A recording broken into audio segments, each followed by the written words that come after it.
when the saints go marching in. Vox Fidei brings you into the inner life of the Word made flesh. Father Chris guides us in the lives of the saints in Saintly series. Welcome to Saintly series. Today, 14th of August, we celebrate Saint Maximillian Mary Kolbe, who was a martyr and a Franciscan friar.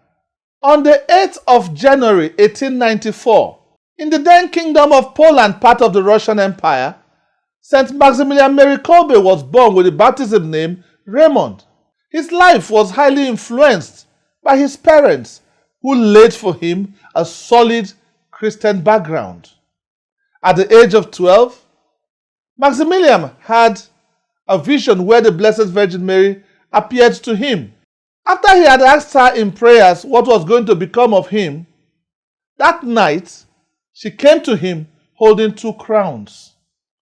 A white crown, which meant that Maximilian should persevere in purity, and a red crown, which meant that he should prepare himself and become a martyr. In the vision, Maximilian said to the Blessed Virgin Mary, when she had asked him to choose one, he said, "I choose both. I choose purity and martyrdom." And the Blessed Virgin Mary smiled and disappeared. This image never got out of him. As a young man at 16, he joined the order of the Franciscans alongside his brother. As a priest at the age of 24, which was in 1930, Maximilian Kolbe went as a missionary to Japan. He formed the militia of Mary Immaculate. This militia was meant to spread devotion to the Blessed Virgin Mary and bring people to Christ and to his church. After witnessing demonstrations against Pope Pius X and Pope Benedict XV, he decided to work for the conversion of sinners and the enemies of the church, specifically the Freemasons. He founded and established a publishing house. He published a monthly periodical titled Knights of the Immaculate. In 1936, Kolbe's poor health forced him to return home to Poland in the heart of the Second World War invasion by the Germans. In Poland, he was very outspoken. In the year 1939, the Nazis now invaded Poland, and his place was ruthlessly bombed. Maximilian and his friars were arrested. Then they were released 3 months later on the feast day of the Immaculate Conception. He was arrested again in 1941, and 3 months later, after being terribly beaten and humiliated, he was taken to the concentration camp in Auschwitz. It was here that the true meaning of his name in its Latin form was brought to light. Maximilian, meaning the greatest. He was never abandoning his priesthood. He led prisoners in prayer, led them in devotion to the Blessed Virgin Mary, offered the Eucharist even with the bread he had to eat. He admonished and helped prisoners remain calm in the face of their difficulties. Maximilian Mary Kolbe was the victim of severe violence and harassment in Auschwitz.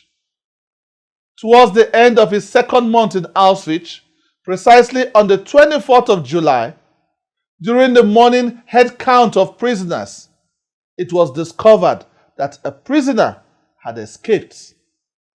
As a deterrent, 10 prisoners were chosen randomly to face death by starvation to warn against escape.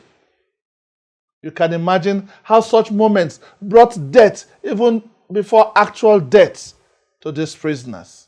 When you hear such words uttered, you, and you. And one says me, no, not you, you. And the other says me, yes, you. Very cruel words. One of those chosen, Francis Gujonozek, wept bitterly, saying, "I have a wife and 9 children. What will become of them?" Kolbe was not chosen, but he was moved with pity and he stepped forward to the shock of all. He volunteered to take the place of Francis Gujonezek. "Who are you?" the commandant asked.